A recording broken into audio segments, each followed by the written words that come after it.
Here is a question. Read it carefully and think about the answer. Let us solve it step by step. Let us begin solving this step by step. Identify the compound type for option D.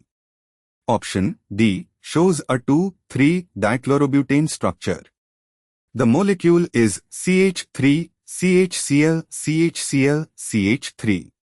This compound has two stereocenters, C2 and C3, each bearing H, Cl, CH3, and the adjacent CHCl, CH3 group.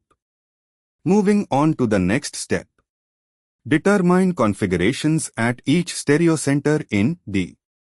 In structure, the left carbon has H3C on wedge, coming toward viewer, up, H on bold solid bond, coming toward viewer, left, and Cl on plain bond, going back, down. Right carbon has Cl on plain bond, upright, H on dashed wedge, going away, and CH3 on bold bond, down. Analyzing the spatial arrangement, the two stereocenters have opposite configurations, 1R and 1S. Moving on to the next step. For 2,3-dichlorobutane, mesoform, when the two stereocenters have opposite configurations, 2R, 3S or equivalently 2S, 3R, the molecule possesses an internal mirror plane bisecting the C2-C3 bond. The CH3 and Cl groups on each carbon are mirror images of each other across this plane, making the molecule achiral despite having two stereocenters.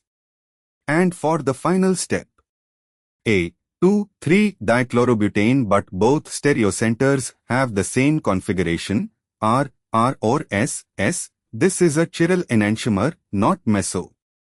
B and C have asymmetric substitution, CH to CH3 on one end, CH3 on other. The two halves are not mirror images of each other, so no internal plane of symmetry is possible. These are chiral molecules. E has a CH to Cl group making the two ends non-equivalent, cannot be meso. Only option D represents the meso 2,3-dichlorobutane with an internal plane of symmetry and opposite configurations at the two stereocenters. Therefore, the correct answer is D. Therefore, the correct answer is option D.